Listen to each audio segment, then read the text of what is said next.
명주천을 내리라. 은장도를 내리라. 가문의 대를 잇기 위해 며느리를 희생시키려는 종가의 참혹한 음모가 있었습니다. 성산 이씨 수연. 가난한 선비의 딸로 태어나 집안을 살리기 위해 스스로 혼인을 자청했지요. 그러나 시집간 그 집에서 그녀를 기다린 것은 병든 남편의 병수발, 차가운 시어머니, 새벽 개울가에서 홀로 피 묻은 빨래를 하던 나날의 연속이었습니다. 그리고 끝내 집안의 대를 잇기 위한 더러운 셈 속에 내던져진 하룻밤. 남편이 죽고 아이를 낳고 역할이 끝났다는 말 한마디와 함께 검은 탕약 한 사발이 그녀 앞에 놓였습니다. 수연의 나이 고작 20살. 죽음으로 내몰리기에는 너무나 꽃다운 나이였지요. 허술한 관에 급하게 치러진 장례.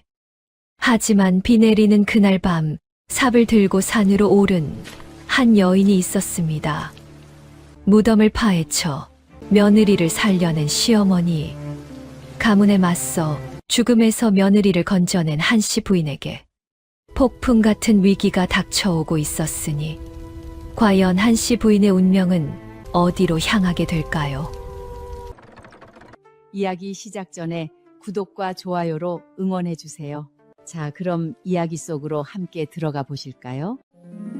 풍산 박씨 종갓집에 열여문이 세워진 그해 가을 무렵이었습니다.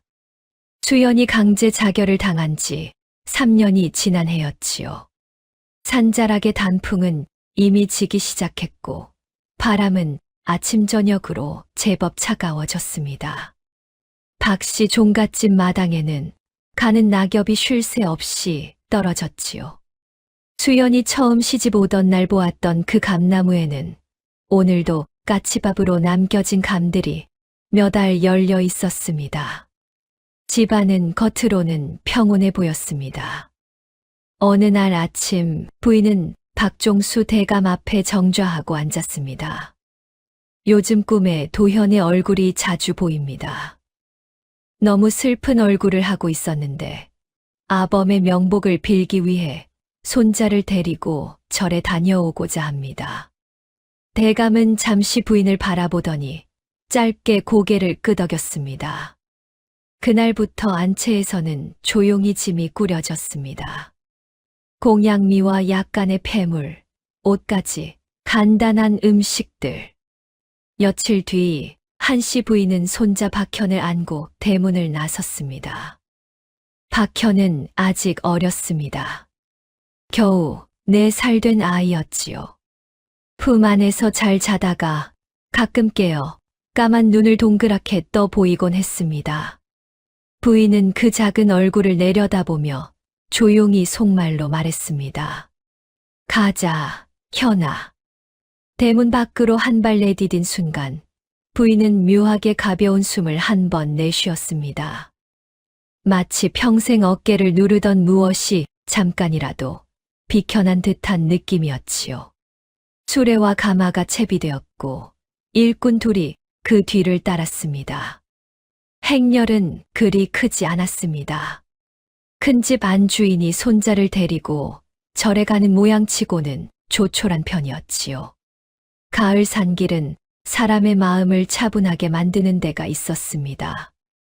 마을을 벗어나자 주변은 나무와 바위와 갈대로 가득해졌고 바람이 한 번 불 때마다 누런 잎들이 길 위에 흩어졌습니다.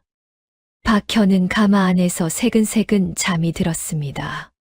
부인은 그 작은 가슴이 오르내리는 것을 보며 이상하게도 마음 한 구석이 조용히 가라앉는 것을 느꼈습니다. 이 아이는 아직 아무것도 모릅니다. 아비가 누구였는지, 어미가 누구였는지, 그 어미가 어떤 밤을 지나왔는지, 그리고 자기가 어떤 샘 위에서 태어났는지 아무것도요. 부인은 가만히 손을 뻗어 박현의 손가락을 한 번 살짝 만져주었습니다. 작고 따뜻한 손가락이 부인의 손끝을 잠깐 감았다가 다시 폈습니다. 부인의 눈가가 한 번 미세하게 흔들렸습니다. 행렬은 산자락을 따라 천천히 올라갔습니다. 해는 부드럽게 기울었고 멀리서 절의 종소리가 한두 번 들려왔습니다. 절은 산 깊이 자리 잡고 있었습니다. 해질 무렵에야 행렬은 절 앞에 도착했고 부인은 박현을 품에 안은 채 처음으로 한 번 길게 안도의 숨을 내쉬었습니다. 이제 잠시는 그 집의 그늘에서 떨어져 있을 수 있다. 다만 그때까지도 부인은 알지 못했습니다. 저 산 아래에서 아주 큰 불길이 머지않아 박씨 종갓집을 통째로 삼키게 될 줄은요. 부인이 절에 머문 지 며칠이 지나지 않았습니다. 처음에는 그저 산속의 평온한 절집 풍경이었습니다. 새벽이면 종소리가 울리고 승려들의 독경이 절마당에 잔잔히 깔리고 부인은 박현을 안고 부처님 앞에 향을 피웠습니다. 도현의 명복을 비는 자리이기도 했지만 수연이 어디서든 무사히 살아있기를 빌고 박현이 사람답게 자라기를 바라는 자리이기도 했습니다. 세 자리의 기도가 하나로 묶여 있었지요. 그러던 어느 날부터 산 아래에서 이상한 기운이 올라오기 시작했습니다. 처음에는 한두 명의 시주꾼이 저를 찾지 않게 되었고, 다음에는 마을 사람들의 발길이 끊겼습니다. 그러더니 어느 저녁 젊은 승려 하나가 헐레벌떡 절 마당으로 올라왔습니다. 스님, 큰일입니다. 무슨 일이냐? 고을의 역병이 돌기 시작했습니다. 부인은 박현을 아는 채로 그 말을 듣고 있었습니다.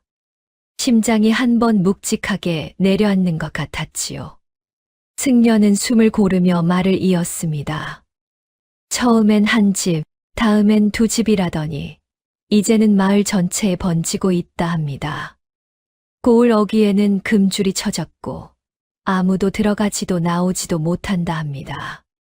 그날부터 절은 더욱 조용해졌습니다. 산 아래에서는 오지 않게 되었고 산 위에서는 내려가지 않게 되었지요.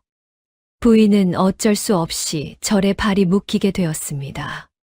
손자 박현을 데리고 좁은 방 한 칸에 머물며 하루하루를 보냈습니다. 그러던 어느 저녁이었습니다. 박현은 마침 절 마당의 돛돌 위에서 가는 나뭇가지 하나를 들고 놀고 있었습니다. 부인은 그 모습을 마루 끝에 앉아 바라보고 있었지요. 해가 막 떨어지려는 시간이었습니다.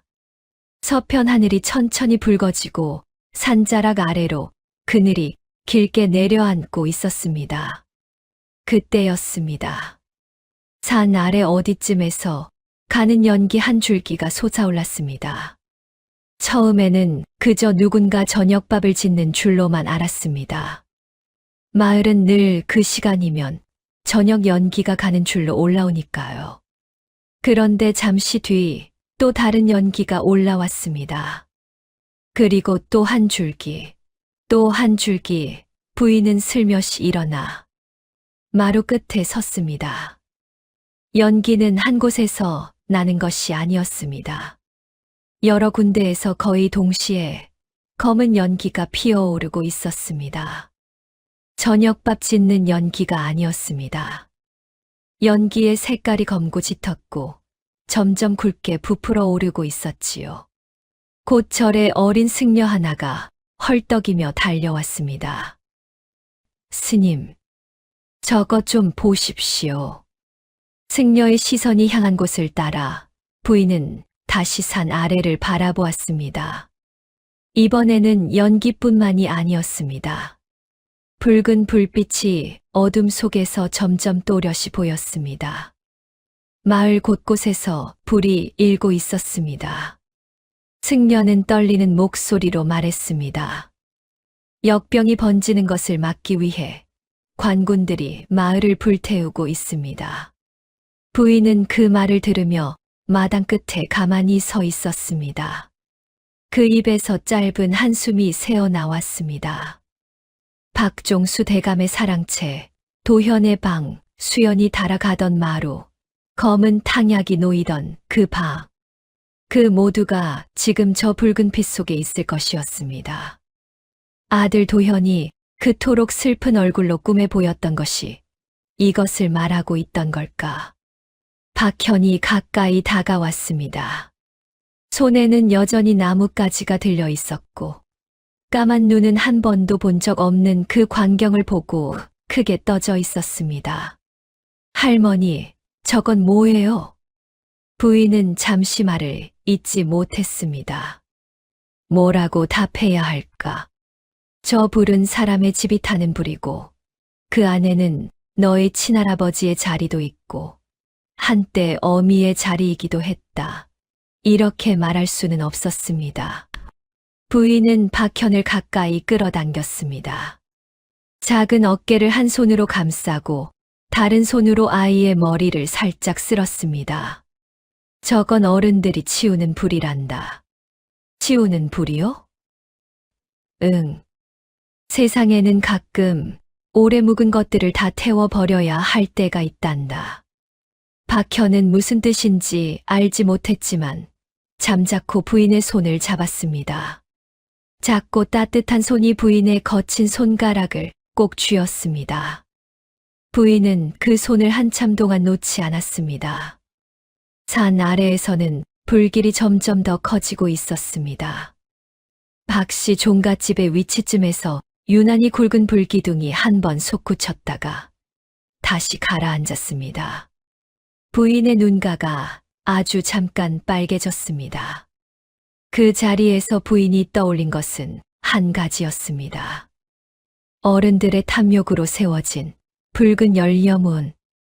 지금쯤 불 속에서 그 형태를 잃고 검게 무너지고 있을 것이었습니다.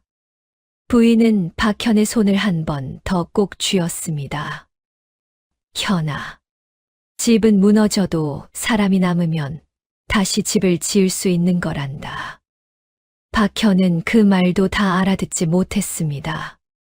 하지만 부인이 말할 때마다 박현은 가만히 들었지요.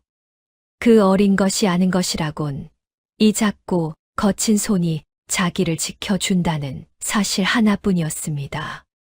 해가 완전히 졌습니다. 산 아래는 캄캄해지고 그 어둠 속에서 붉은 점들이 군데군데 흔들리고 있었습니다. 박씨 종갓집은 그날 밤 거의 다 타버렸습니다. 열려문이 제일 먼저 무너졌고 기와지붕이 사랑채가 대문 옆 행랑채까지 무너졌습니다. 박종수 대감은 그 안에서 끝내 빠져나오지 못했습니다. 병에 걸렸기 때문이기도 했고 그 불길에 휩싸였기 때문이기도 했습니다. 문중 어른들 중에서도 이미 병에 누워있던 이들은 거의 자리에서 일어나지 못한 채 숨을 거두었습니다. 남은 자들은 도망쳤고 남은 노복들은 흩어졌습니다. 풍산 박씨 종가라는 이름은 그날 밤 거의 끝이 났습니다. 원래 소문은 바람을 타고 남의 집 속사정까지 입을 보태 흐르게 되어 있지요.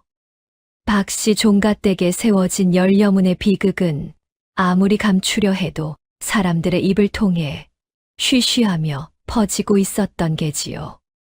며칠 뒤 이웃 마을 사람들 사이에서는 이런 말이 돌았습니다. 천벌이야. 사람을 사람으로 보지 않더니 그 큰 집이 그렇게 무너질 줄 누가 알았겠나. 인과응보지. 말은 마을마다 조금씩 모양이 달랐지만 결국 비슷한 뜻이었습니다. 사람 위에 사람 두며 사람 아래 사람 두던 그 집은 끝내 사람의 손이 아니라 하늘의 손에 의해 정리된 것 같았습니다. 절 마당에서는 한씨 부인이 그 모든 소식을 조각조각 전해 듣게 되었습니다. 대감이 어떻게 되었는지, 도현의 위패는 어떻게 되었는지, 집안 어른들의 운명이 어떻게 되었는지. 부인은 그 모든 이야기를 듣고 한참 동안 아무 말도 하지 않았습니다. 분명히 오래 같이 살던 사람들이었지요. 좋아하지 않았다 해도 한 지붕 아래에서 한 소채 밥을 나눈 사람들이었습니다. 그러나 부인은 슬프지 않았습니다. 오히려 이상하리만치 마음이 잔잔했지요. 그 잔잔함의 한끝에는 아주 작은 부끄러움이 깔려 있었습니다. 내가 더 일찍 막을 수 있었으면 이런 끝이 오지 않았을 텐데. 그러나 부인은 알았습니다. 그 집은 이미 오래전부터 안에서부터 망가져 있었다는 것을요. 지금 무너지는 모습은 밖에서 보는 결말일 뿐, 속의 무너짐은 훨씬 오래된 일이었습니다. 부인은 박현을 안고 조용히 절마당을 내려다보았습니다. 이 작은 손주. 이제 이 아이만이 명분상 그 집안의 마지막 핏줄이 된 셈이었습니다. 그러나 부인은 더는 종가의 핏줄이라는 말로 이 아이를 가두고 싶지 않았습니다. 풍산 박씨 종가는 끝났다. 그 자리에 남은 것은 한 사람의 손과 어린 아이 하나, 그리고 어디서 살아있을 또 한 사람의 이름. 이제 정말 어디서부터 다시 시작해야 하는지를 부인은 헤아려야 했습니다. 손에 남은 것은 작은 보따리 하나와 박현뿐이었으니까요. 현아, 한양으로 가자. 그 말은 누구를 향한 말이라기보다 스스로에게 던지는 약속에 가까웠습니다.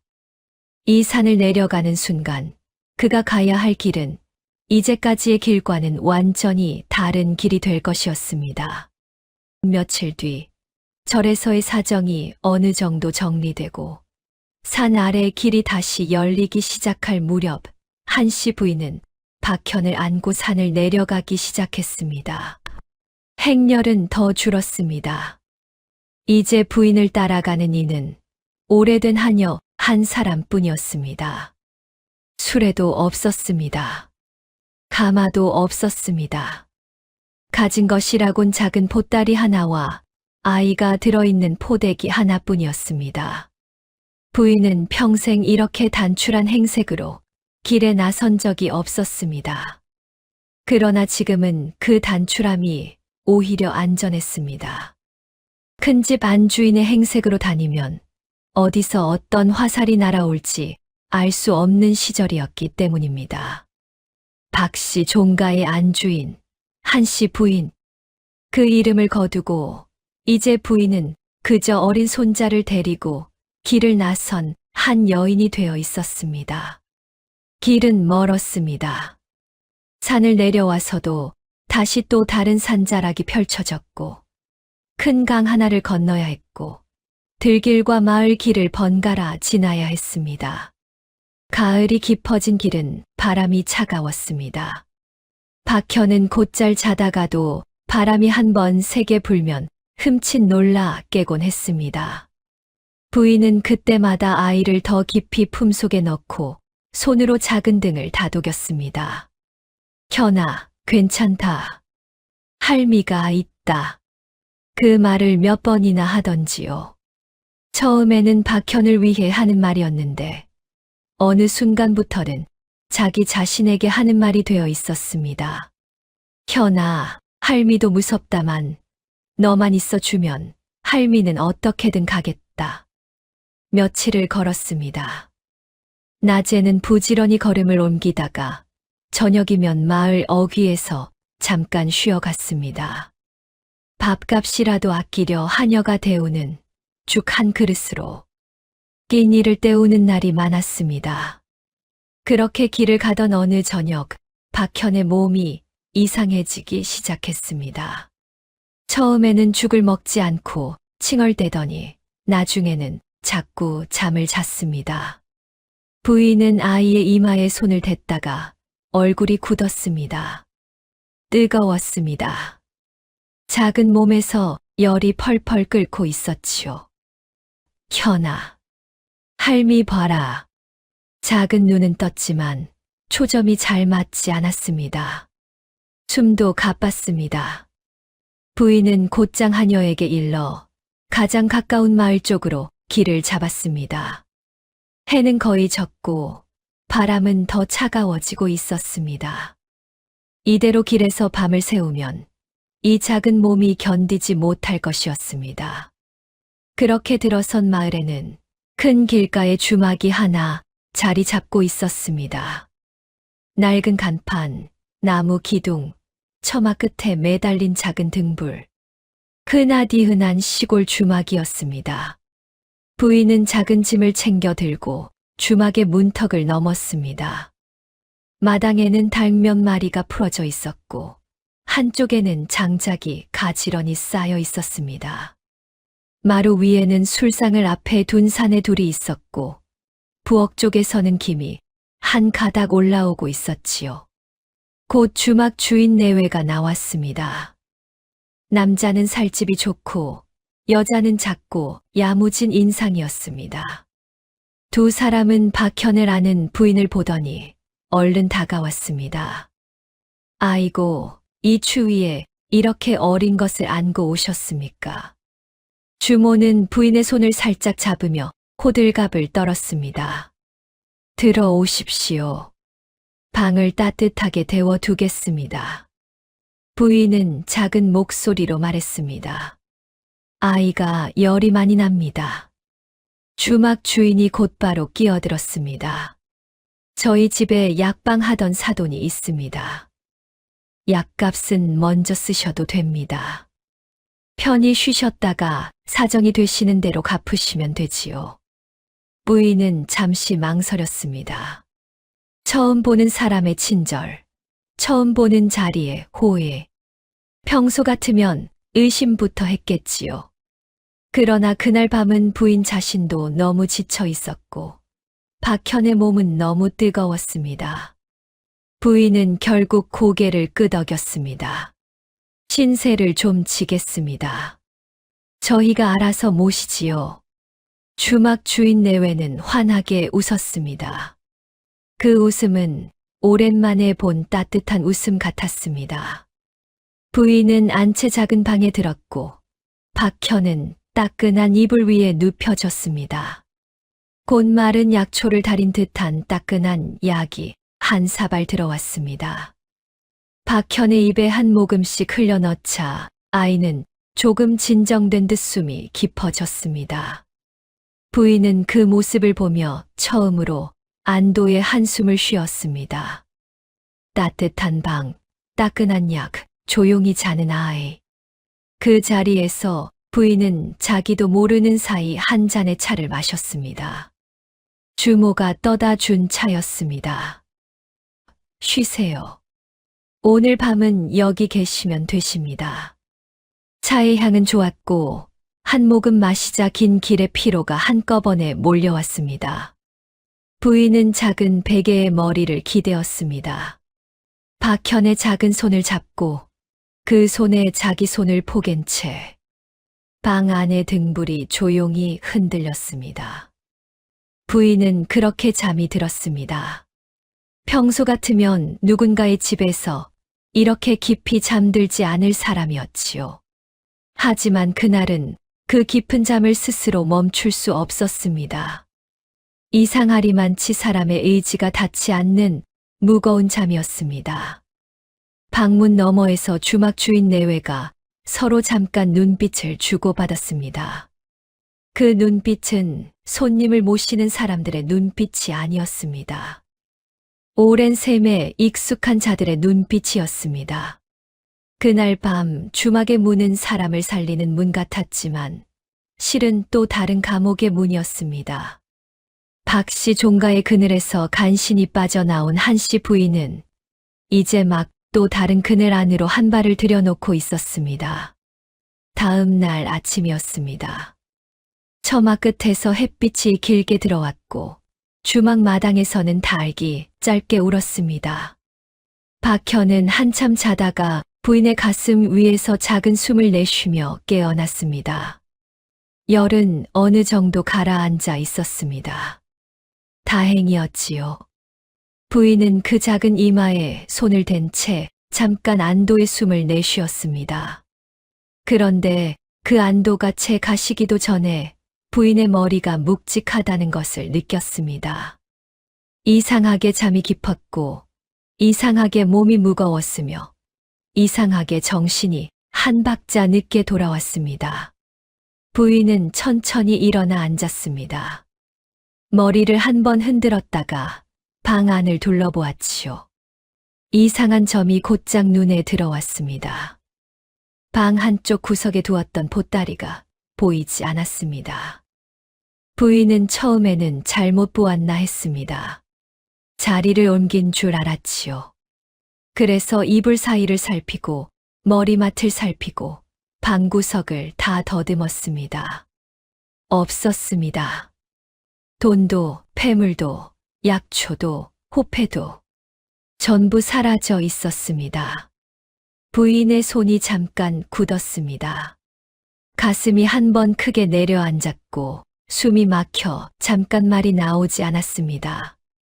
이내 부인은 박현을 한쪽에 살그머니 눕혀두고 방문을 열고 마루로 나갔습니다. 주막 주인 내외는 마당 한쪽에서 아침 일을 하고 있었습니다.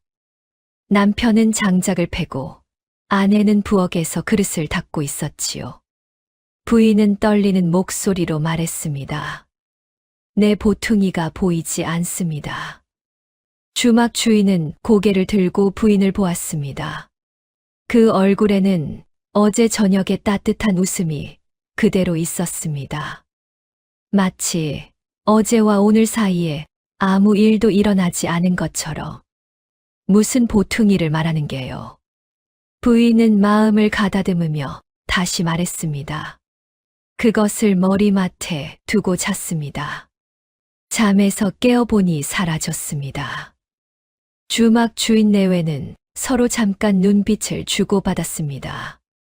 그러더니 남편이 짐짓 놀란 얼굴로 말했습니다. 아이고, 이 일을 어쩌나. 도둑이 든 것 같습니다. 저희 집에는 가끔 근처 거지꾼들이 새벽에 들곤 하는데 틈이 있었나 봅니다. 아내가 거들었습니다. 요즘 사정이 워낙 어수선해서요. 저희가 다 둘러보고는 있지만 한밤중에 들어오는 것은 막기가 어렵지요. 말은 그럴듯했습니다. 마치 누구라도 딱 그 자리에 있었으면 믿어줄 만한 말이었습니다. 그러나 부인은 평생 사람을 보고 살아온 사람이었습니다. 대궐 같은 종가에서 하인들의 거짓말부터 친척들의 셈까지 온갖 사람을 다 겪어본 안주인이었지요. 그래서 알 수 있었습니다. 이 사람들의 말투, 이 사람들의 눈빛, 이 사람들의 손짓. 이건 그저 안타까워하는 사람의 모습이 아니었습니다. 이미 정해둔 답을 외우는 듯한 모습에 가까웠습니다. 부인의 머리가 점점 또렷이 돌아오기 시작했습니다. 이상하게 깊었던 잠, 따끈하게 내어주던 차. 그 모든 것이 머릿속에서 한 줄로 이어졌습니다. 부인은 낮은 목소리로 말했습니다. 내가 어젯밤 마신 차. 거기 무엇이 들었던 것은 아닙니까? 그 말이 끝나기 무섭게 주막 주인의 얼굴이 살짝 굳었습니다. 그러나 곧 다시 웃었습니다. 웃음에 자연스러움이 사라져 있었지요. 부인, 무슨 말씀이십니까? 저희가 손님 차에 뭘 탔다면 저희가 어떻게 이 자리에서 장사를 하겠습니까? 말은 정중했지만 그 끝에 묘한 기색이 묻어 있었습니다. 부인은 잠시 그 사람의 얼굴을 바라보았습니다. 다투지 않았습니다. 소리도 지르지 않았습니다. 그 자리에서 큰 소동을 일으켜봐야 나갈 길이 없다는 것을 이미 알았기 때문입니다. 부인은 평정을 가다듬으며 다음 말을 기다렸습니다. 이내 주막 주인이 다시 입을 열었습니다. 다만 그렇게 도둑이 든 것은 저희도 마음이 좋지 않습니다.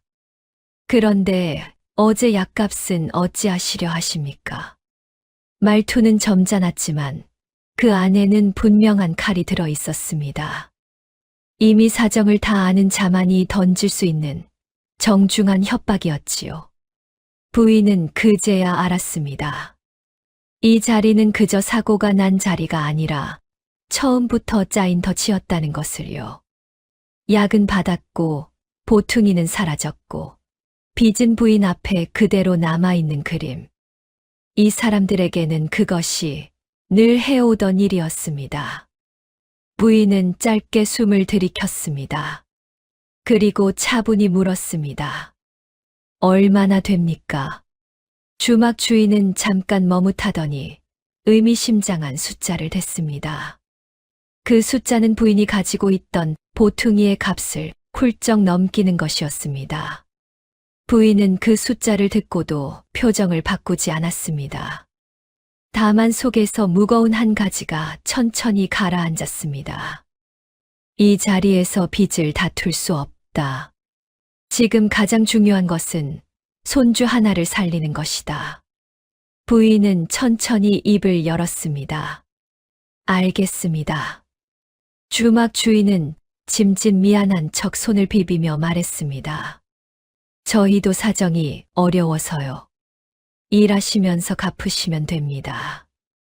부인께서 부지런하시기만 하면 얼마든지 갚을 수 있을 겁니다.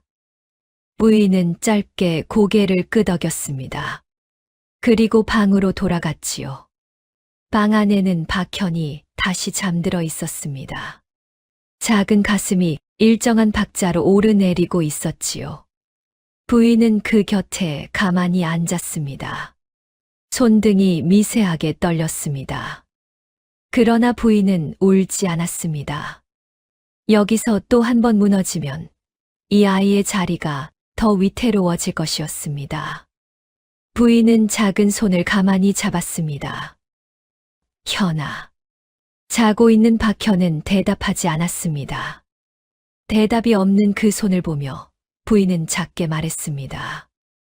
여기서 어찌어찌 또 살아보자. 그리고 늙은 하인을 떠나보내기로 했습니다. 함께 몸이 묶이는 것을 막기 위해서였지요. 그동안 고생 많았네. 어차피 노비 문서는 박씨 종가와 함께 태워졌으니 이제부터라도 자유롭게 살아보게나. 늙은 하인은 주막집 부부에게 마님과 함께 있게 해달라고 무릎을 꿇고 애원했으나 소용없는 일이었습니다. 부인보다 훨씬 늙어 보이는 하인은 주막집 부부에게는 밥만 축낼 쓸모없는 존재로 여겨졌으니까요. 그러나 주막집 주인은 알지 못했습니다. 지금 이 순간 내친 늙은 하녀 때문에 훗날 자신들에게 어떤 일이 들이닥칠지. 여러분, 한씨 부인의 처지가 가여우시면 하트 한번 눌러서 응원해 주세요. 그날부터 한씨 부인의 삶은 주막의 안과 밖 사이에 묶이게 되었습니다. 처음 며칠은 주막 주인 내외도 점잖은 척 부인의 사정을 봐주는 듯 했습니다. 큰 일은 시키지 않았고 간단한 일만 시켰지요. 마당을 쓸고 부엌에서 채소를 다듬고 손님상을 나르는 정도였습니다. 그러나 시간이 지나면서 그 점잖음은 조용히 모습을 바꾸기 시작했습니다. 새벽마다 부엌 문을 여는 사람이 부인이 되었고, 밤이 되면 마지막으로 등불을 끄는 사람이 부인이 되었습니다. 빨래도 설거지도 나무 패는 일까지도 점점 부인의 몫이 되어갔습니다. 손은 빠르게 거칠어졌습니다. 평생 비단을 만지던 손이 이제는 매일 잿물과 차가운 물 사이에서 시리고 갈라지기 시작했지요. 손등에는 작은 상처가 늘었고 손가락 마디는 굵어졌습니다. 머리에는 어느 사이엔가 하얀 머리카락이 더 많이 보이기 시작했지요. 빚은 분명히 갚고 있었습니다. 부인이 일하는 만큼 셈이 들어가야 했지만 주막 장부에는 그 숫자가 잘 줄어들지 않았습니다. 이상한 명목이 자꾸 붙었습니다. 저번에 깨진 그릇, 방값, 약값에 붙는 이자, 박현이 먹는 밥값. 빚은 줄어드는 것이 아니라 오히려 계속 불어나 부인의 목을 옥죄고 있었습니다. 부인은 그것을 알면서도 따지지 않았습니다. 지금 따져봤자 이길 자리가 아니었기 때문입니다. 호칭도 이봐 거기 그쪽에서 급기야 이것 저것으로 불리게 되었지요. 그러나 부인은 한 번도 큰 소리를 내지 않았습니다. 울지도 않았고 원망의 말을 입에 올리지도 않았습니다. 다만 박현이 잠들고 주막의 인적이 끊긴 늦은 밤 부인은 가끔 부엌 한쪽 구석에 가만히 앉아 젖은 손을 무릎 위에 놓고 오래 그대로 있었습니다. 그 시간이 부인에게 허락된 유일한 쉼이었습니다. 박현은 그 사이에 자라났습니다. 5살, 6살, 7살.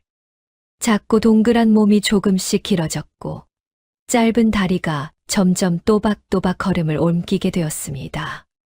아기 때 박씨 종갓집의 너른 마당은 기억에 없었습니다.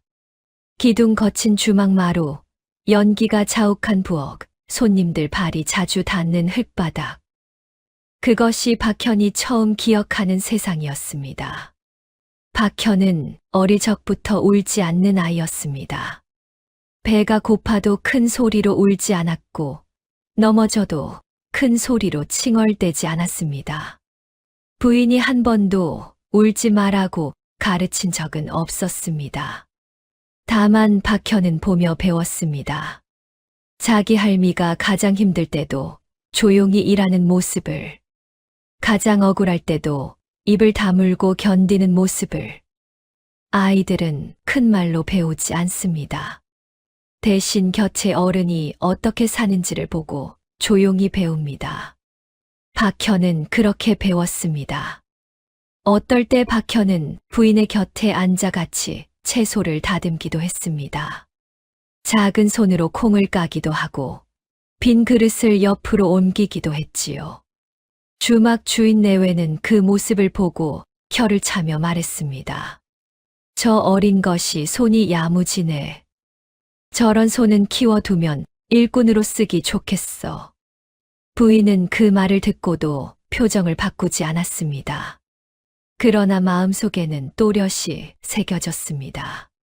이 아이는 이 주막에 묶여 살 아이가 아니다.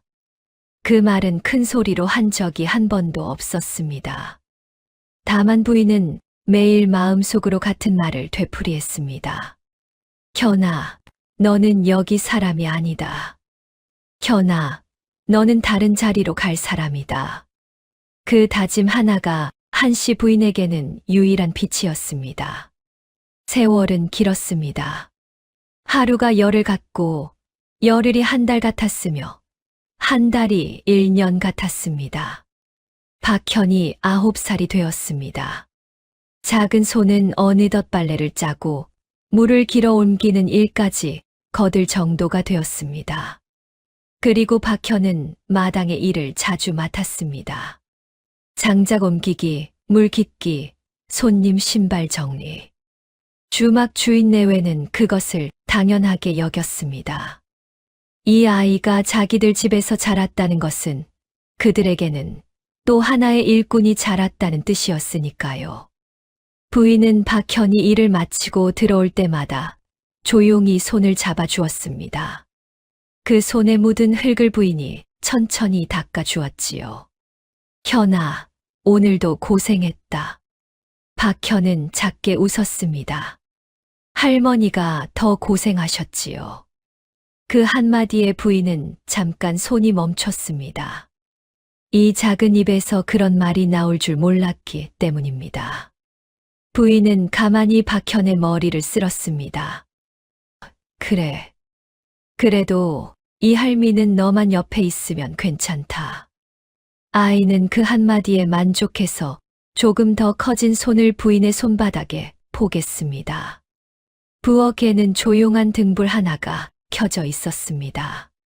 밖에서는 주막 주인 내외가 이미 잠자리에 들었고 다른 손님 방에서도 가벼운 코 고는 소리만 들려왔습니다. 부인은 그 등불 아래에서 하루의 마지막 한순간을 보냈습니다. 이 자리는 자기에게 주어진 자리가 아니라 빛으로 묶인 자리였습니다. 그래도 부인은 그 자리에서 한 가지 사실만은 또렷이 알고 있었습니다. 내가 지금 여기 있는 이유는 이 아이를 무사히 그 다음 자리까지 데려가기 위해서다. 이 빚이 다 갚아질지, 이 자리에서 나갈 수 있을지는 모릅니다.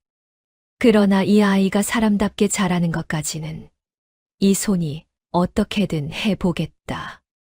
부인은 자기 손을 잠깐 내려다보았습니다. 거칠고 갈라지고 검은 때가 박힌 손. 이 손이 한때는 검은 탕약 사발을 며느리 앞에 내밀던 손이었지요. 그리고 비에 젖은 무덤을 파내던 손이었습니다. 지금은 박현의 머리를 쓸어주는 손이 되어 있었습니다. 같은 손인데 하는 일이 그렇게 다를 수가 있었습니다. 부인은 천천히 일어났습니다. 박현은 어느새 무릎 옆에 기대어 잠이 들어 있었습니다. 작은 가슴이 오르내리고 입가에는 가벼운 숨소리가 새어나왔습니다. 부인은 박현을 조심스레 안아올려 잠자리로 옮겼습니다. 이불을 끌어와 어깨까지 덮어주고 한 번 더 작은 이마를 매만져 주었습니다. 현아. 부인은 작게 그 이름을 불렀습니다. 언제가 될지는 모르겠다. 하지만 언젠가 너는 이 자리에서 일어설 것이다. 그날을 위해 이 할미가 지금 견디고 있다. 그러니 너는 적어도 그날까지는 사람답게 자라거라. 방 안 등불이 조금 흔들렸습니다. 박현의 작은 발이 이불 밖으로 살짝 나왔다가 다시 안으로 들어갔습니다. 부인은 그 모습을 보며 혼자 옅게 웃었습니다. 그 웃음은 즐거움의 웃음이 아니라 오래 견뎌온 사람만이 혼자 지을 수 있는 웃음이었습니다. 박현이 10살이 되어가는 어느 봄, 주막의 대문 밖으로 말발굽 소리가 다가오게 될 줄, 그날까지의 부인은 아직 알지 못했습니다. 다만 한 가지만은 분명했습니다. 이 길의 끝이 어디든 한씨 부인은 박현을 이 주막의 사람으로 두지는 않을 것이었습니다. 그 결심 하나가 긴 세월을 사람 모양으로 살아남게 한 오직 한 가지 힘이었습니다. 박현이 10살 되던 해 봄이었습니다. 산기슭에는 진달래가 한창이었고 들판에는 연한 풀빛이 새로 돋아나 있었습니다. 겨우내 얼었던 땅이 풀리고 처마 끝에서는 물방울이 똑똑 떨어지는 계절이었지요. 주막의 마당에도 드문드문 봄볕이 들어오기 시작했습니다. 그 마당 한쪽에서 10살 현이는 장작을 패고 있었습니다. 현이의 키에 비해 도끼는 컸습니다. 자루를 한 번 두 손으로 꼭 잡고 한쪽 발에 힘을 주고 서서 크게 휘둘러 내려치는 것이지요. 땅, 땅, 땅. 도끼가 장작을 가르는 소리가 마당에 잔잔하게 울렸습니다. 현이의 이마에는 작은 땀방울이 맺혔습니다. 겨우 10살. 다른 집에서는 아직 부모 앞에서 응석을 부려도 좋을 나이였지요. 그러나 이 마당의 현이는 이미 몇 년째 허리 굽은 할머니 대신 무거운 일을 맡아오고 있었습니다. 처음에는 작은 것부터였습니다. 물 한 바가지 길어오기, 빈 그릇 옮기기, 빨래 한쪽 잡아주기. 그러던 것이 점점 늘어났습니다. 장작 옮기기, 부엌 청소, 손님방 정리. 지금은 도끼까지 손에 잡고 있게 되었지요. 주막 주인 내외는 그것을 당연하게 여겼습니다.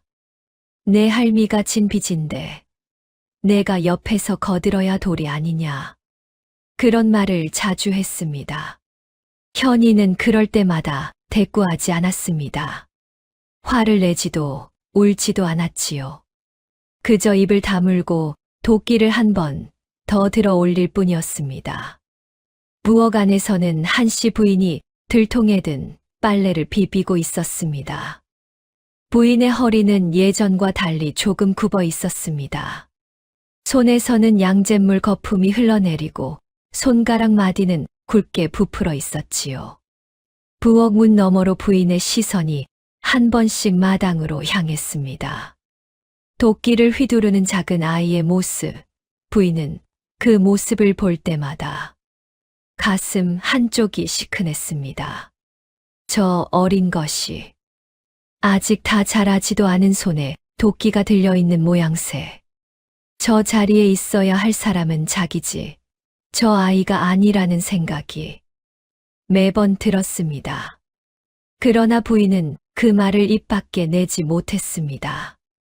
이 자리에서 부인이 큰 소리를 내면 가장 먼저 다칠 사람이 저 아이라는 것을 알았으니까요. 대신 부인은 일을 하면서 계속 박현을 살폈습니다. 도끼가 잘못 빗나가지는 않는지, 나무가 튀어 다리에 맞지는 않는지, 바람이 차서 작은 어깨가 떨고 있지는 않는지. 부인의 눈은 늘 그 작은 아이를 따라다녔습니다. 한낮에 햇살이 주막 마당에 비스듬히 들어왔습니다. 현이는 도끼를 한 번 내려놓고 손바닥으로 이마를 닦았습니다. 그러고는 잠깐 허리를 폈습니다. 작은 가슴이 한 번 크게 부풀었다가 가라앉았습니다. 그때였습니다. 주막 대문 밖에서 또각또각하는 말발굽 소리가 들려왔습니다. 처음에는 멀었습니다. 그러나 점점 가까워졌고 마침내 대문 바로 앞에 멈추는 것이 분명해졌습니다. 현이는 무심코 고개를 들었습니다. 말발굽 소리가 흔한 마을은 아니었습니다. 가끔 장사꾼들이 큰 짐을 싣고 지나가긴 했지만 그 소리는 무거웠지요. 지금 들리는 소리는 좀 더 가볍고 또박또박했습니다. 마치 일부러 발걸음을 또렷이 하는 듯한 소리. 현이의 눈동자가 잠깐 흔들렸습니다. 부엌 안의 부인도 손을 멈췄습니다. 오랫동안 이 주막에 살면서 부인은 사람의 발소리만으로도 대강의 신분을 짐작할 수 있게 되어 있었습니다. 지금 들리는 그 발걸음은 이 마을 사람들의 발걸음이 아니었습니다. 부인은 천천히 허리를 폈습니다. 가슴 한구석에서 긴 세월 동안 가라앉아 있던 무언가가 아주 작게 떨리기 시작했습니다. 이내 주막의 낡은 대문이 천천히 열렸습니다. 문틈으로 봄 햇살이 길게 들어왔고 그 햇살을 등진 채 한 사내가 마당 안으로 들어섰습니다. 키가 컸습니다. 어깨가 넓었습니다. 검푸른 빛이 도는 관복을 입고 있었고 허리에는 칼 한 자루가 차분히 매여 있었습니다. 그 뒤로 조용히 따라 들어오는 한 여인이 있었습니다. 흰 저고리에 연한 색 치마, 머리는 단정히 빗어 올렸고 손에는 작은 천 보따리가 들려 있었습니다. 여인의 얼굴은 한낮의 햇살에 잠깐 가려져 있어 바로 알아보기 어려웠습니다. 현이는 도끼를 옆에 놓고 조용히 일어섰습니다.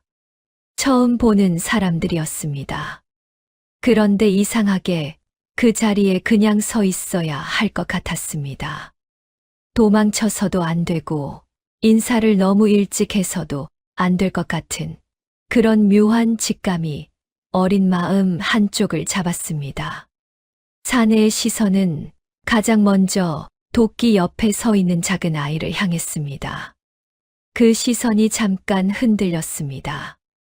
뒤따라 들어온 여인도 멀리서 부엌 쪽을 한 번 더 살피더니 시선을 천천히 옮겼습니다.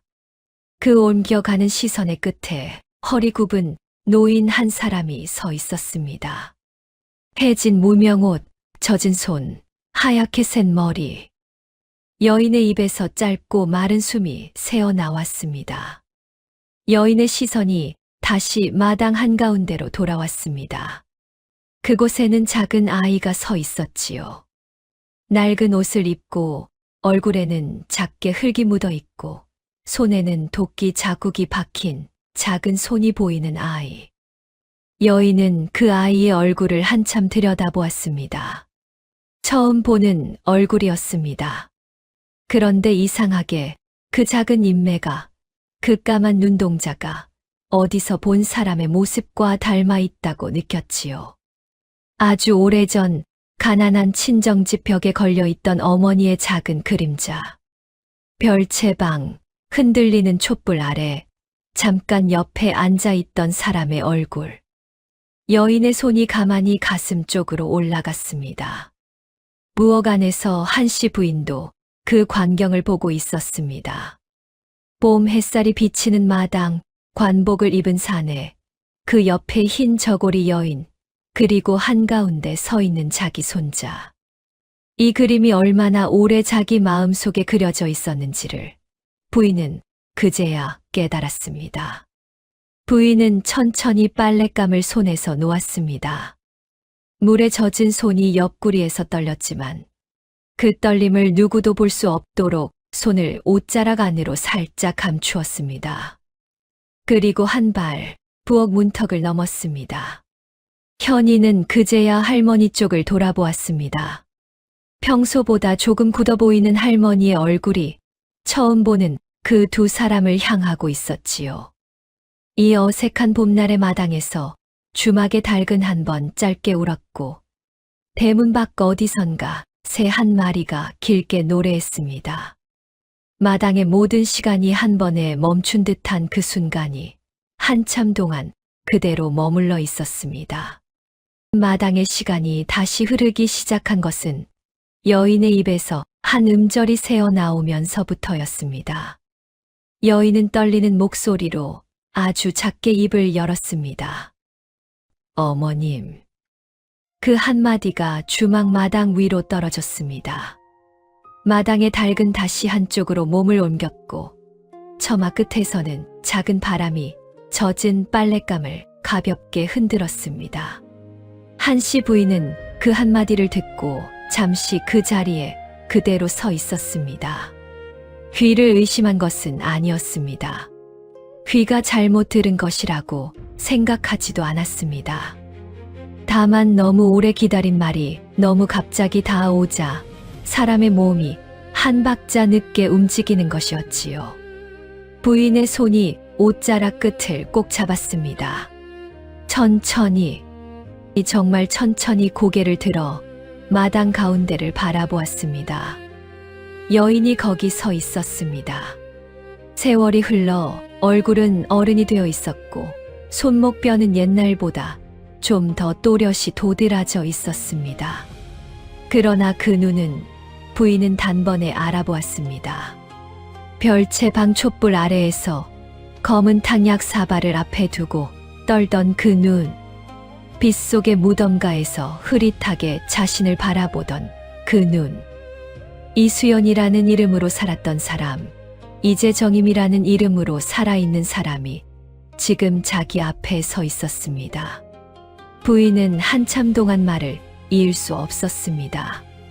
자기도 모르게 한 손이 입을 막았고 다른 한 손이 가슴께를 누르고 있었습니다. 한쪽 어깨가 미세하게 떨렸지요. 여인의 눈에서 참고 있던 물기가 천천히 흘러내렸습니다. 여인은 한 발, 한 발 부인 쪽으로 다가왔습니다. 다리가 미세하게 후들거렸지만 한 번도 멈추지 않았습니다. 옆에 서 있던 사내는 조용히 한 걸음 물러서 주었습니다. 이 자리는 지금만큼은 두 사람의 자리라는 것을 사내는 알고 있었지요. 여인은 부인 앞에 다다랐습니다. 그리고 무엇을 해야 할지 잠시 모르겠다는 듯 한 손을 들어 올렸다가 도로 내렸습니다. 부인이 먼저 손을 내밀었습니다. 거칠고 갈라지고 검은 때가 박힌 손. 여인은 두 손으로 그 손을 살며시 잡았습니다. 그 떨리는 손이 이제는 부인의 것인지 자기 것인지 알 수 없었습니다. 여인은 천천히 부인의 손을 들어 자기 얼굴 쪽으로 가져갔습니다. 그러고는 거친 손등에 자기 이마를 가만히 댔습니다. 오래 묵힌 죄가 누구의 것인지 따지지 않는 자세였습니다. 오래 묵힌 정이 누구의 몫인지 가리지 않는 자세였습니다. 그저 살아 있어서, 다시 만나서, 한 번 더 이렇게 닿아서. 여인은 작게 흐느꼈습니다. 소리도 거의 나지 않는 울음이었습니다. 부인은 그 머리 위에 다른 손을 가만히 올려놓았습니다. 평생 누군가의 머리를 이렇게 쓸어본 적이 얼마나 있었을까요? 부인은 작은 목소리로 다시 말했습니다. 살아 있었구나. 그것 하나면 됐다. 마당 한쪽에 서 있던 현이는 이 두 사람을 바라보고 있었습니다. 처음 보는 여인이 자기 할머니의 손등에 이마를 댄 채 울고 있었습니다. 그 모습이 너무도 무언가를 다 안다는 사람들의 모습 같아서 어린아이는 본능적으로 함부로 끼어들지 못했습니다. 다만 이 두 사람 사이에 오래된 이야기가 있다는 것은 어린 가슴으로도 분명히 느낄 수 있었습니다. 사내가 천천히 다시 다가왔습니다. 부인 앞에 가까이 서서 허리를 깊게 숙였습니다. 오랜만에 뵙습니다. 마님. 부인은 그 사내를 바라보았습니다. 옛날 그 머슴의 모습은 이제 어디에도 없었습니다. 그러나 그 단단한 어깨, 그 흔들림 없는 눈빛, 그 짧고 정중한 인사. 현수야. 낮은 음성이었습니다. 그러나 그 안에는 한 가지 또렷한 감정이 들어 있었습니다. 오래전 빗속의 무덤가에서 보았던 그 사내를 다시 산 모습 그대로 이 자리에서 다시 만났다는 안도였습니다. 사내는 다시 한번 고개를 숙였습니다. 오래 걸렸습니다. 그리고 그 뒤로 주막집에서 쫓겨났던 늙은 하인이 허리를 굽히고 들어왔습니다. 박씨 종가가 불탔다는 소식을 들었습니다. 그때부터 이쪽 사람들의 흔적을 따라 이 마을 저 마을을 다 헤맸습니다. 그러다 얼마 전 여기 이분을 만나 마님의 근황을 전해 들었습니다. 말은 짧았지만 그 안에 얼마나 긴 세월이 들어있는지를 부인은 알았습니다. 부인은 잠깐 눈을 감았습니다. 그리고 다시 떴을 때 시선은 마당 한가운데 서 있는 작은 아이에게로 향했습니다. 현이는 여전히 자기 자리에 서 있었습니다. 도끼는 옆에 그대로 놓여 있었고 한 손은 옷자락 끝을 만지작거리고 있었으며 까만 눈은 어른들 쪽을 가만히 바라보고 있었습니다. 부인의 눈빛이 잠깐 흔들렸습니다. 이 어린 것이 있는 자리에서 어떤 말을 어디까지 해야 할지 순간 가늠하기 어려웠기 때문입니다. 여인이 부인의 손에서 천천히 이마를 떼었습니다. 눈물 자국이 마르지 않은 얼굴로 조용히 마당 가운데를 바라보았습니다. 여인은 한참을 그 작은 아이의 얼굴을 바라보다가 아주 작은 목소리로 물었습니다. 저 아이가. 부인은 짧게 고개를 끄덕였습니다. 여인은 한 손을 입가로 가져갔습니다. 소리가 새어나오지 않게 입을 단단히 누른 모양이었습니다. 이 자리에서 큰 소리로 무너지면 안 된다는 것을 여인도 알고 있었습니다. 그저 한 번 더 그 작은 얼굴을 향해 시선이 길게 머물 뿐이었습니다. 사내가 천천히 마당 가운데로 걸어 나갔습니다. 작은 아이 앞에 무릎을 굽혀 앉았습니다. 키 큰 어른이 아이 눈높이까지 내려와 앉는 그 자세는 그 자리에 누구에게나 인상 깊은 모습이었습니다. 사내는 부드러운 목소리로 말했습니다. 이름이 무엇냐? 현이는 잠깐 머뭇거리다가 작은 목소리로 대답했습니다. 박현이라 합니다.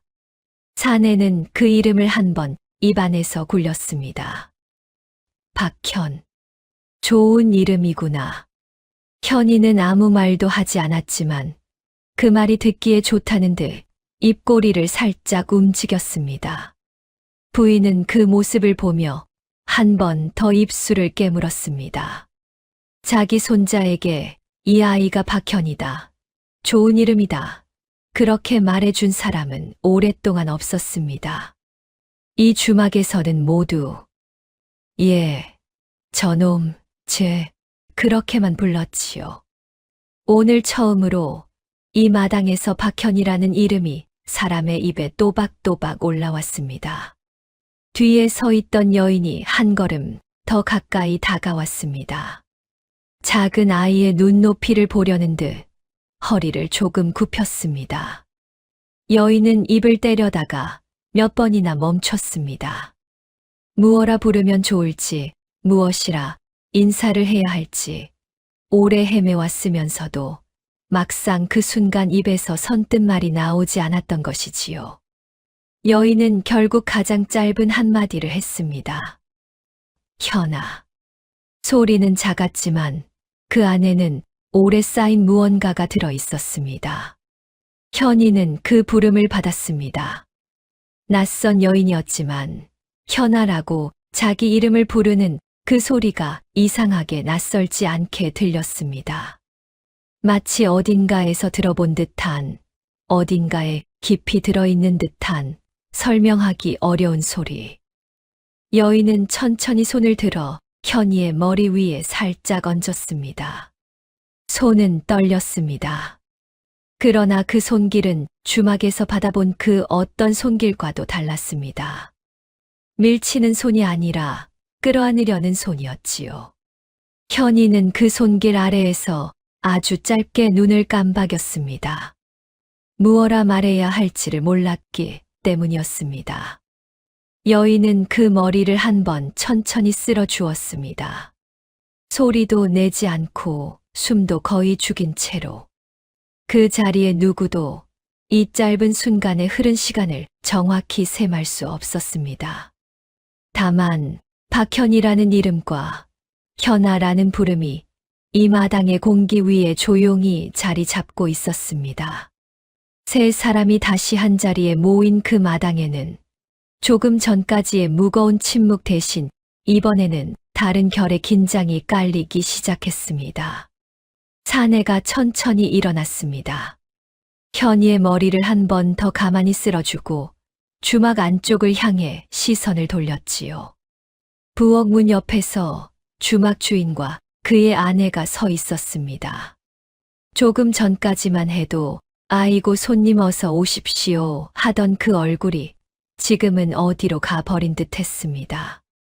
남자의 얼굴은 한 번의 핏기가 가시었고 여자는 입술이 자꾸 마른 듯 혀로 적시는 모양새가 도드라졌습니다. 관복을 입은 사람이 이 마당에 들어선 그 순간부터 도둑이 제 발이 저려왔던 것이지요. 사내가 마당 한가운데로 한 걸음 나섰습니다. 목소리는 높지 않았습니다. 오히려 매우 차분했지요. 주막의 주인은 누구요? 주막 주인은 어색하게 웃으며 앞으로 나왔습니다. 예, 소인이 이 집의 주인입니다요.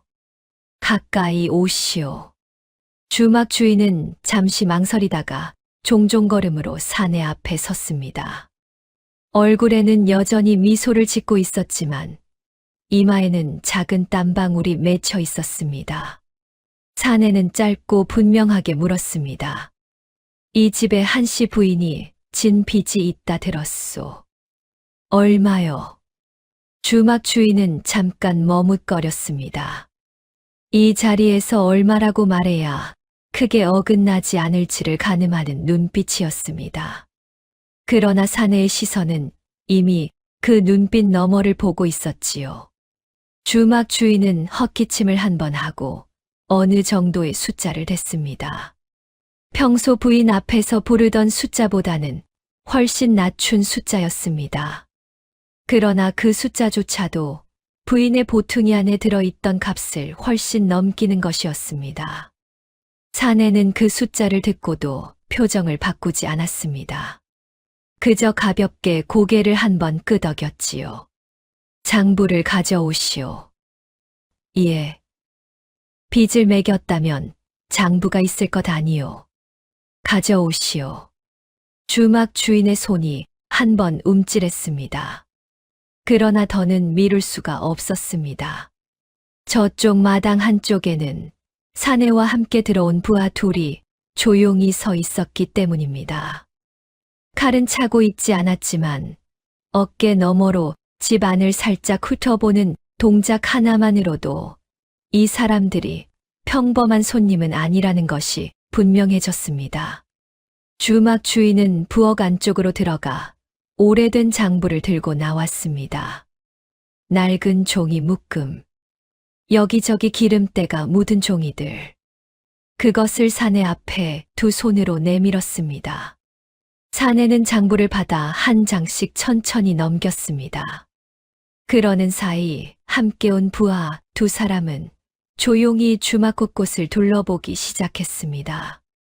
창고 문을 한번 열어보고 부엌 한 구석을 살피고 뒷채로 들어가는 좁은 문을 조심스럽게 밀어보았습니다. 마당의 닭은 그 사이로 가볍게 종종걸음을 쳤습니다. 주막 주인 내외는 입을 다물고 그 자리에 서 있었지만 서로의 발이 자꾸 움찔거리는 것을 스스로도 멈추지 못하고 있었습니다. 부하 하나가 곧 뒷채에서 무언가를 들고 나왔습니다. 오래된 크고 작은 함들이었습니다. 겉에는 먼지가 두껍게 쌓여 있었지만 무게는 제법 묵직해 보였습니다. 사내 앞에 내려놓고 그 함을 천천히 열었습니다. 함 안에는 작은 천보퉁이가 여러 개 들어 있었습니다. 비단으로 만든 것, 무명으로 싼 것, 색이 바랜 것, 새 것에 가까운 것. 크기와 모양은 모두 달랐지만 하나하나 풀어보자 그 안에서는 비슷한 것들이 나왔습니다. 은비녀, 은가락지, 작은 놀이개, 주머니 안에 든 동전 몇 입. 이쪽 길손, 저쪽 길손, 누군가의 어머니가 평생 모은 폐물, 누군가의 아내가 시집 올 때 챙긴 물건, 그리고 여러 명의 호패 뭉치. 한씨 부인 한 사람만의 보퉁이가 아니었습니다. 이 주막을 거쳐갔던 수많은 사람의 흔적이 저 함들 속에 묵혀 있었던 것이지요. 사내는 그것을 보며 짧게 한숨을 내쉬었습니다. 그리고 부하에게 일렀습니다. 부엌 쪽도 살펴라. 부엌으로 들어간 부하는 얼마 지나지 않아 또 다른 것을 들고 나왔습니다. 작은 단지였습니다. 뚜껑을 열자 마른 풀잎과 가루가 한가득 들어 있었습니다. 사내는 그것을 손가락 끝으로 살짝 비벼보았습니다. 그리고 마당의 공기 안으로 한번 흩날려 보냈지요. 조용한 잔향이 잠시 떠올랐다가 사라졌습니다. 사내의 입에서는 짧고 단단한 말이 떨어졌습니다. 이것이 무엇이오? 주막 주인 내외는 한 박자 늦게 대답하려 했습니다. 그건 저희가 사용하는 약초이온데 말끝이 흐려졌습니다.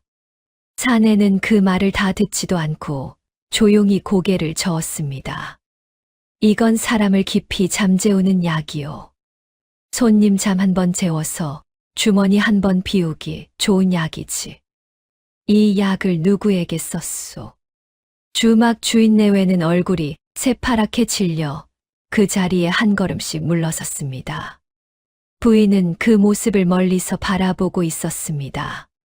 지난 세월 스스로도 어렴풋이 짐작했지만 한 번도 입 밖에 내지 못했던 진실이 바로 그 자리에서 또렷이 드러나고 있었습니다.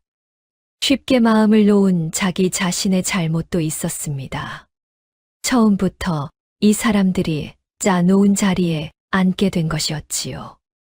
부인은 조용히 눈을 감았다 떴습니다. 마음 깊은 곳에서 오래 묵은 무언가가 한 번 크게 가라앉는 듯한 느낌이었습니다. 사내가 다시 입을 열었습니다. 이 일은 그냥 넘어갈 수 없는 일이요. 곁에 서 있던 부하 둘이 짧게 고개를 숙였고 주막 주인 내외는 그 자리에서 무릎이 꿇려졌습니다. 손이 등 뒤로 단단히 묶이고 입을 떼기도 전에 두 사람은 한쪽으로 끌려갔습니다. 그동안 이 마당에서 큰 소리를 치며 다니던 두 사람의 얼굴이 이제는 한씨 부인 앞에서 땅을 향해 떨궈지고 있었습니다. 부인은 그 모습을 한참 바라보았습니다. 처음에는 아무 감정도 들지 않는 듯 했습니다. 너무 오래 참아온 사람은 정작 그 순간이 와도 크게 기뻐하지 못합니다. 다만 마음 깊은 곳에서 오래 묵은 무엇이 조금씩 풀려가는 느린 감각만 있을 뿐이지요. 부인은 그 자리에 가만히 서서 숨을 한 번 길게 내쉬었습니다. 그동안 그 주막의 마당에서 부인이 한 번도 길게 쉬어본 적 없는 숨이었습니다. 마당의 다툼은 조용히 정리되었습니다. 주막 주인 내외는 부하들의 손에 끌려 한쪽으로 옮겨졌고 함과 단지는 가지런히 마당 한쪽에 놓였습니다. 사내는 잠시 자리를 정리하더니 다시 마당 가운데 쪽으로 시선을 돌렸습니다. 그 자리에는 작은 아이가 여전히 서 있었습니다. 현이는 한참 동안 어른들의 일을 바라보고 있었습니다. 자기 할머니의 손이 떨리는 것을 보았고 처음 본 여인이 그 손을 두 손으로 잡는 모습을 보았고 처음 본 사내가 주막 주인을 무릎 꿇리는 모습도 보았습니다. 아직 그 모든 것의 뜻을 하나하나 다 풀어낼 수는 없었지요. 그러나 한 가지는 분명히 느꼈습니다.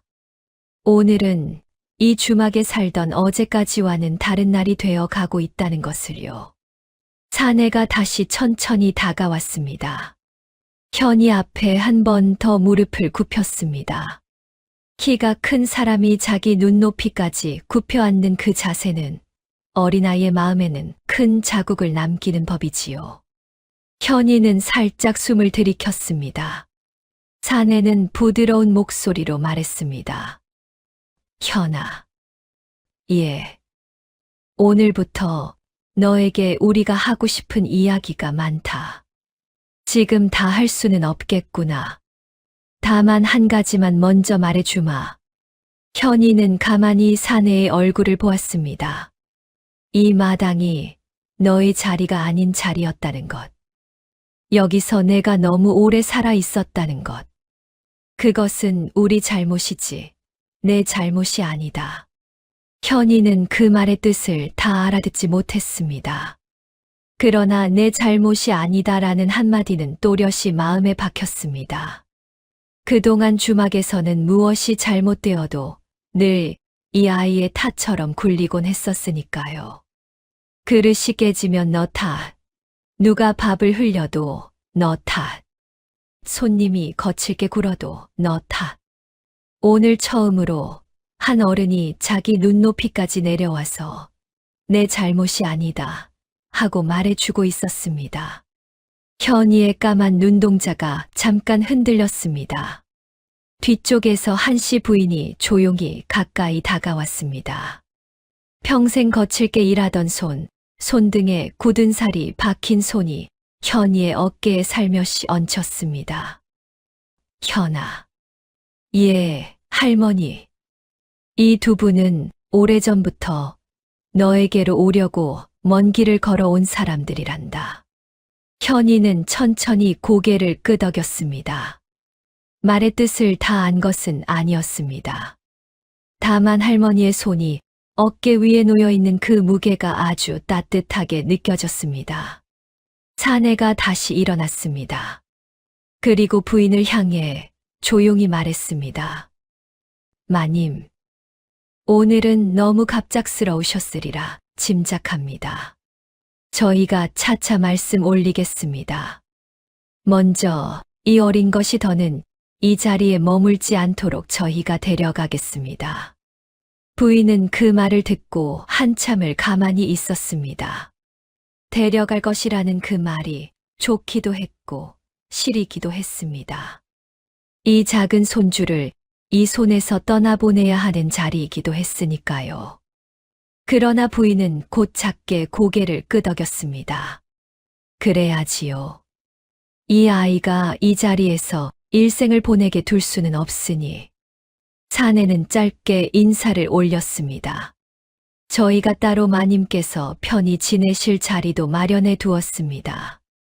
오늘 이 자리에서는 어려우셔도 며칠 안에 모두 옮길 수 있도록 하겠습니다. 부인은 다시 한번 고개를 끄덕였습니다. 여전히 말을 길게 하지는 않았지만 그 짧은 몸짓 안에는 오랜 시간 묶여 있던 마음 한 가지가 풀려가는 결이 들어 있었습니다.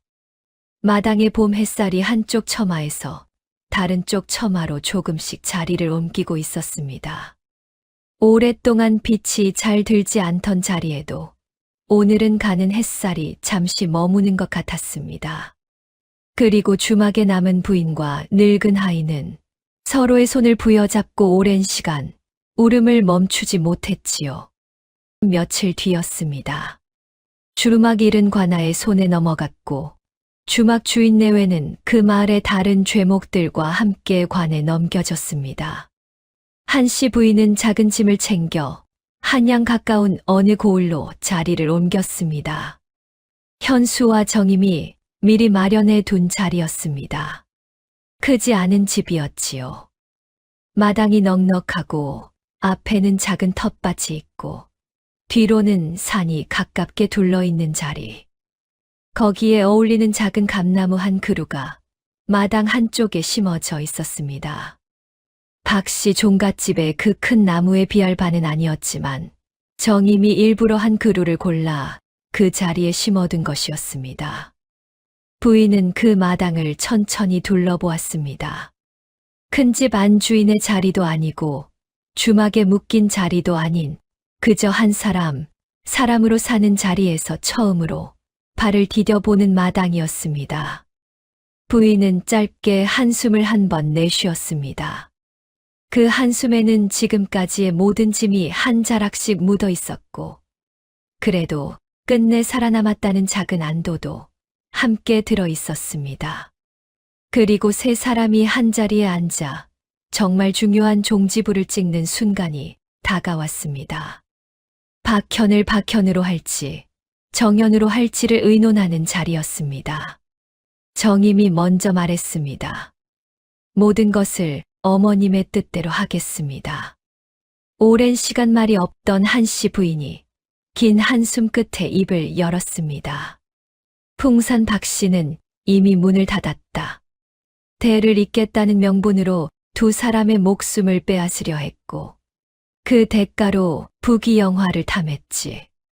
종가가 불타며 사당도 족보도 모두 불타고 몇 안 되는 문중 사람들도 그때 거의 죽거나 어디론가 흩어졌다. 하늘이 내린 죗값이니라.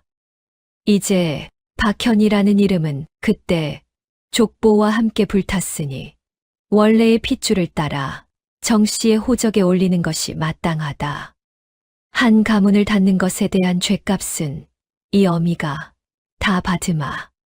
정임과 현수는 오랫동안 부인 앞에 무릎을 꿇고 흐느끼며 일어서지 못했지요. 그리고 두 사람이 함께 일어나 한씨 부인께 큰 절을 올리며 읊조렸습니다. 평생을 어머니로 모시며 섬기겠나이다. 며칠이 지난 어느 아침, 정현수는 가벼운 짐을 챙기고 관아로 향했습니다. 그날 그의 손에는 한 장의 종이가 들려 있었습니다. 가벼운 종이 한 장처럼 보였지만 그 안에 적혀 있는 것은 한 아이의 호적이었습니다.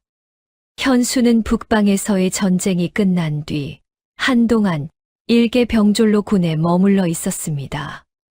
전장에서 위태로워진 아군 한 무리를 적진 깊은 자리로부터 끌어낸 일이 있었는데 그 일이 위로 알려져 그는 작은 무관의 자리에 들게 되었습니다. 그게 시작점이 되어 현수 특유의 성실함으로 관직의 명패가 걸리는 위치는 해를 바꾸며 높아갔지요. 머슴살이를 하던 사내가 나라에서 이름을 받은 자리에 들기까지 그 시간 동안 얼마나 많은 어둠을 지나왔는지를 현수 자신만이 알고 있었습니다.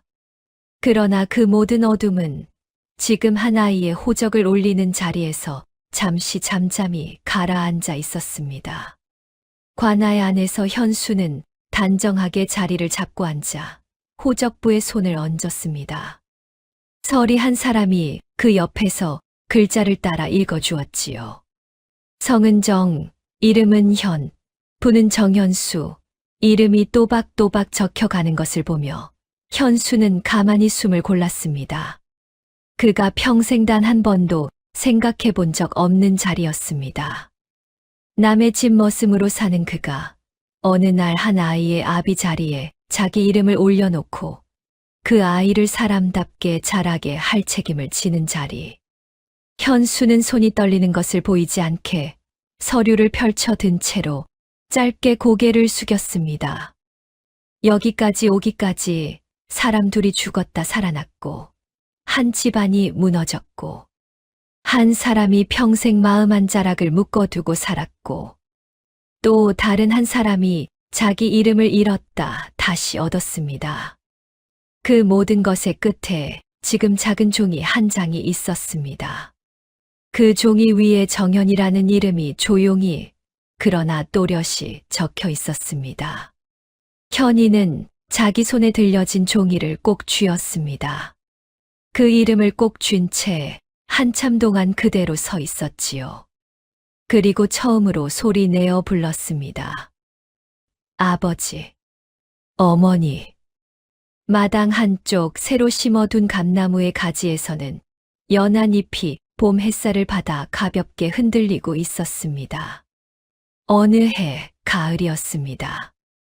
날씨가 좋은 오후 마당에는 가는 햇살이 비스듬히 들어오고 있었습니다.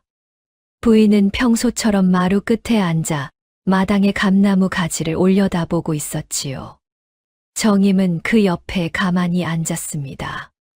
손에는 작은 찻주전자가 들려 있었습니다. 이 마당이 참 좋구나. 정임은 미소를 지으며 대답했습니다. 저도 그렇게 생각합니다. 부인은 다시 감나무 가지를 올려다보았습니다. 가지 끝에는 가을의 마지막 햇살을 받은 감이 둥글게 익어 있었습니다. 저 나무는 내가 처음 종갓집에 들어왔을 때 보았던 그 나무와 참 닮았구나. 정임은 가만히 고개를 끄덕였습니다.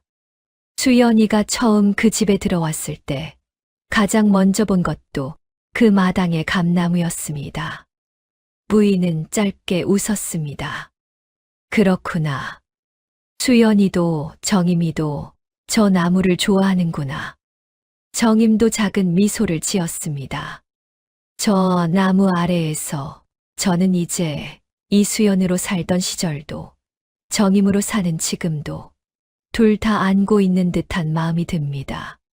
부인은 그 말을 듣고 한참 동안 가만히 있다가 혼잣말처럼 작게 말했습니다. 그러면 되었다. 너는 이제 어느 이름이든 다 너의 것이다. 정임은 그 말을 가슴 깊이 한번 새겼습니다. 마당 한쪽에서는 현이가 작은 호미를 들고 텃밭에 흙을 고르고 있었습니다. 현수는 현이 옆에서 짧게 무어라 이야기를 들려주고 있었지요. 두 사람의 모습은 클 위에 쪼그리고 앉아 있었지만 어딘가 든든해 보였습니다. 부인은 그 모습을 한참 바라보았습니다. 저 자리는 오래전에는 상상도 하지 못했던 자리였습니다. 부인은 짧게 고개를 끄덕였습니다. 이런 마당 하나가 내 평생 한 번도 가져본 적 없는 자리였지. 정임은 부인의 손등을 가만히 토닥였습니다. 이제 어머님의 자리입니다. 부인은 잠깐 눈을 감았습니다. 긴 세월을 지나 이 작은 마당에 와서야 사람이 사람답게 앉을 수 있는 자리가 어떤 것인지를 부인은 천천히 온몸으로 느끼고 있었습니다.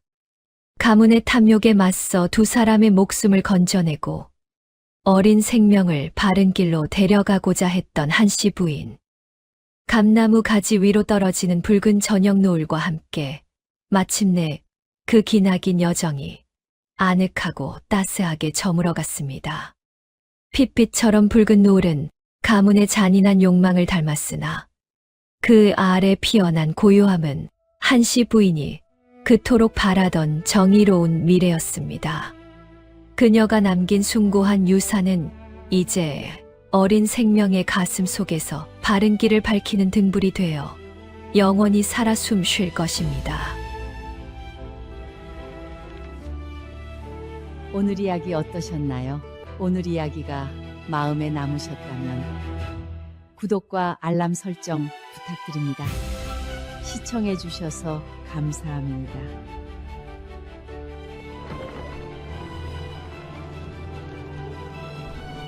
며느리를 지키기 위해 밥상을 걷어찬 시어머니. 이 시어머니에게는 과연 어떤 사연이 숨어 있는 걸까요? 이 감동의 서사도 함께 해 주시기 바랍니다.